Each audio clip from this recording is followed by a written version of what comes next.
Storybox presents Gus and the Secret Door.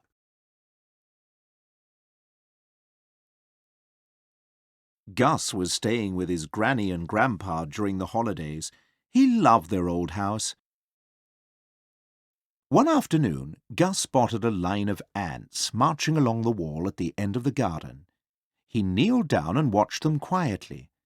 He noticed that they disappeared behind some bushes. Gus pushed the bushes aside and, there in front of him, was a tiny door. It was a strange door with no handle and no lock. Gus pushed it as hard as he could, but it would not budge. Very mysterious.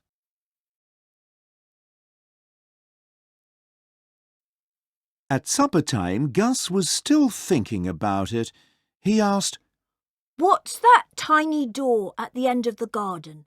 Where does it lead to? How do you open it? Is there someone on the other side?" His granny said. "Door? What door? There are no doors at the end of the garden." Then she said, "I would rather you didn't play down there too much. It could be dangerous." Just then, Grandpa cleared his throat as if he was about to say something. Gus looked at him, hoping for an answer, but Grandpa didn't say anything. After supper, Gus went to Grandpa's bedroom. He stood at the end of the bed and said, "You know about the door, don't you, Grandpa?" Grandpa patted the bed and Gus jumped up. Grandpa said, "When I was little, I used to spend a lot of time exploring the garden. One day I discovered a little hole in the wall. I looked and I thought I saw movement on the other side. I called out, but nobody answered. I thought I could hear voices and laughter and even music." Grandpa acted out the story as he told it. "I tried to make the little hole bigger so I could see through to the other side, but the wall was very hard. For days I dug and chipped and scratched. In the end I borrowed my father's hammer. I hit the wall so hard that part of it fell down. Then I discovered—" Gus leapt to his feet and stood on the bed shouting, "What? What did you see, Grandpa?" Grandpa was quiet for a moment, then he whispered, "If you want to know, go to the bottom of the garden very, very early tomorrow morning. Knock 5 times on the tiny door and wait. Off you go to bed now. I need some rest."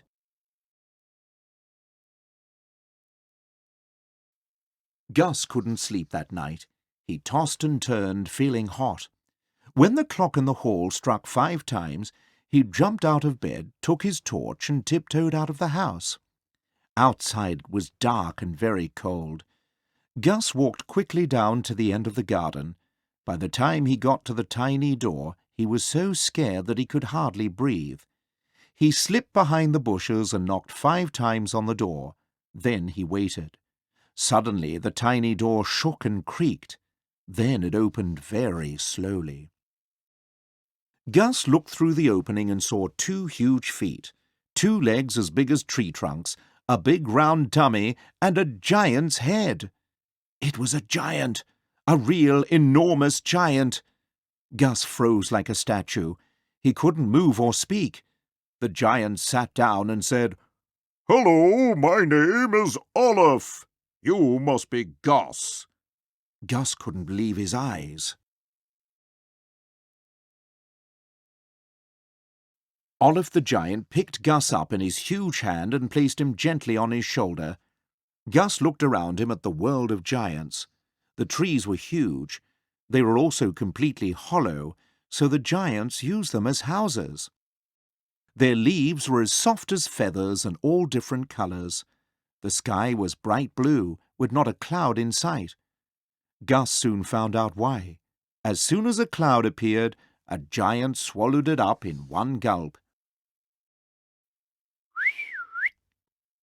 Olaf whistled loudly, and dozens of giants came to welcome Gus. "Welcome, welcome! Oh, nice to see you! Hey, woohoo!" They were so big and they talked so loudly that they made the ground shake. All the giants wanted to get to know Gus. So Gus moved from hand to hand and shoulder to shoulder. Then one girl giant with red hair began to sing in a very sweet voice. Oh, my darling, darling boy. A smaller giant played on a strange musical instrument that looked like a gigantic umbrella.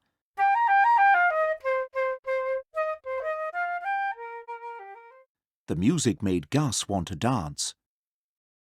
Soon it was time for Gus to go home. Olive went with him as far as the door. He said, "When I was small, I loved playing in the shade of the wall. One day a little person like you knocked it down. It was your grandfather. We immediately became friends. We built this little door together, and we hid it behind the bushes so that nobody would discover our secret.